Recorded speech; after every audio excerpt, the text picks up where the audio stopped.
Almost 4 years ago on this show, we talked to a former Georgia State representative called LaDawn Jones about Black Lives Matter.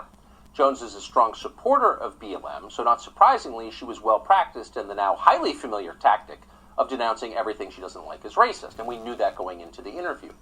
What was surprising was to hear LaDawn Jones go after the beloved children's book author Dr. Seuss. She called Dr. Seuss a bigot. Here's the exchange from 2017. I actually had to, once I heard the story, pull out our Dr. Seuss books that are on my children's bookshelf and take a closer look at them so I can see exactly what it was that was the complaint. And as is normal for many of us. What was it? I mean, actually, I've been obviously speaking tongue-in-cheek because this is, like, literally demented. But since you said that you checked Dr. Seuss for racism, what did you find? Where were the racist parts? So you look at many of the drawings, and you have to put it in the context of the times that many of these books were written. And you can see that there are some very stereotypical drawings of Asian Americans. Dr. Seuss was known for some very stereotypical blackface drawings prior to the books that most of us are familiar with. Now, at the time, what you just heard seemed incomprehensible. In fact, as we noted, kind of demented.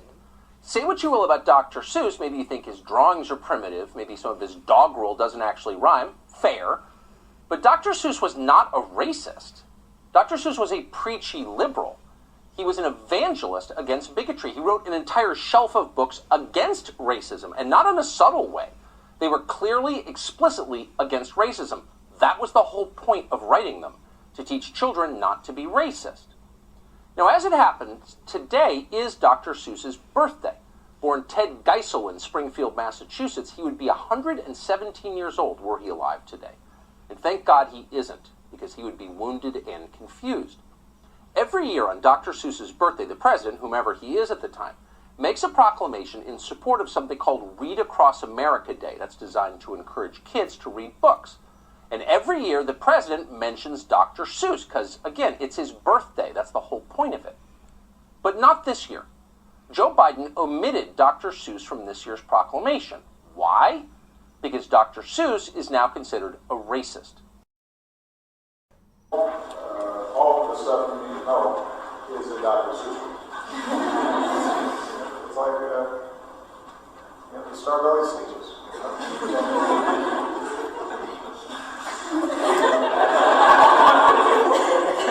We're all the same.